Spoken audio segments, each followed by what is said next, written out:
Thank you, sir. The object of maternity leave and benefit is to protect the dignity of motherhood by providing for full and healthy maintenance of a woman and her child when she is not working. In today's age, more and more women are joining the workforce, and in this scenario, it is important to ensure that a woman striving for self-sufficiency does not have to compliance on her role as a caregiver to her child. Studies have shown the longer maternity leaves are likely to produce health benefits. Expectant and nursing methods, mothers require special protection to prevent harm to their own health and the infant's health. They need adequate time to give birth, to recover, and to nurse their children. At the same time, they also require protection to ensure that they will not lose their job simply because of pregnancy or maternity leave. Such protection ensures a woman equal access to employment. But one point I must say, the proposed amendment is silent on the question of paternity leave. This is one very important point that the Labour Ministry must address. Extending paternity leave will contribute to men and women sharing responsibilities of child care. This we have already started practicing in West Bengal under the leadership of our Honorable Chief Minister and Health Minister as well, Mamata Banerjee. This is a progressive step which Bengal is already leading. The present bill seeks to increase the maternity leave for women to 26 weeks as against the current provision of 12 weeks. This is a commendable reform, and I wholeheartedly support this provision. Another good provision is the option of work from home for nursing mothers after completing the duration of their maternity leave, though this will be decided by the employer. It also provides 16 weeks leave for women who adopt a child or opt for surrogacy. In case an establishment employs 50 employees or more, a creche will have to be provided by the establishment. These are all very progressive provisions, and I laud the government for bringing them. However, it is important for us to go beyond the books and look for a bigger picture.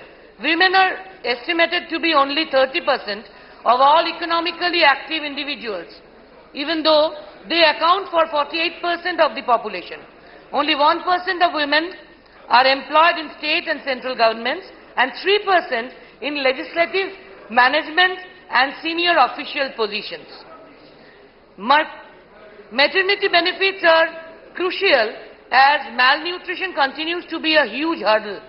In India, almost 1 in every 3 children, or an alarming 4.8 crore children, are stunted. Without benefits, it often becomes difficult for a single mother to provide adequate nutrition for her child. A mother also has to ensure that her child is fully immunized against all types of diseases. India is still a long way off from securing 100% immunization for all children. In fact, the first phase of the National Family Health Survey 2015-16 revealed that the highest percentage of fully immunized children are from Goa, Sikkim, Puducherry and West Bengal. Indira Gandhi Matritva Sahayok Yojana is a conditional cash transfer scheme for improved health and nutrition of pregnant and lactating mothers. This scheme is being implemented in 52 districts for women above the age of 19 years for their first 2 live births. It is estimated that about 3 crore women got pregnant every year. If rupees 6,000 is to be given to each of them, then rupees 18,000 crores is needed every year. However, in the present budget, only rupees 400 crores has been allocated to the scheme. This needs to be looked into by the government. Some more points for consideration. One, it should be addressed by the government that the timing of this 26 weeks maternity leave should be flexible in nature and according to the necessity and choice of pregnant mother.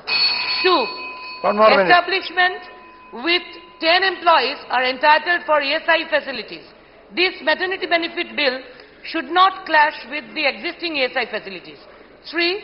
There are some provisions in the Act for maternity leave allowance or medical bonus for the pregnant mother. Whether the government is planning to increase this allowance or medical bonus, as it is not at all up to the mark. 4. It is there in the amendment that every establishment shall intimate in writing and electronically to every woman at the time of her initial appointment about the benefits available under the Act. That means this maternity bill should be implemented from the very first day of the service of the pregnant mother. This maternity benefit bill must address the working woman of unorganized sector. I appreciate the thought that government has put behind the bill. We also need to work towards building a future where women hold an equal stake in every aspect of India's social, political and economic life. For a child, the most important person in their life is the mother. Let us ensure that we build an India where every woman is free to achieve her dreams and no child is bereft of the love that only a mother can provide.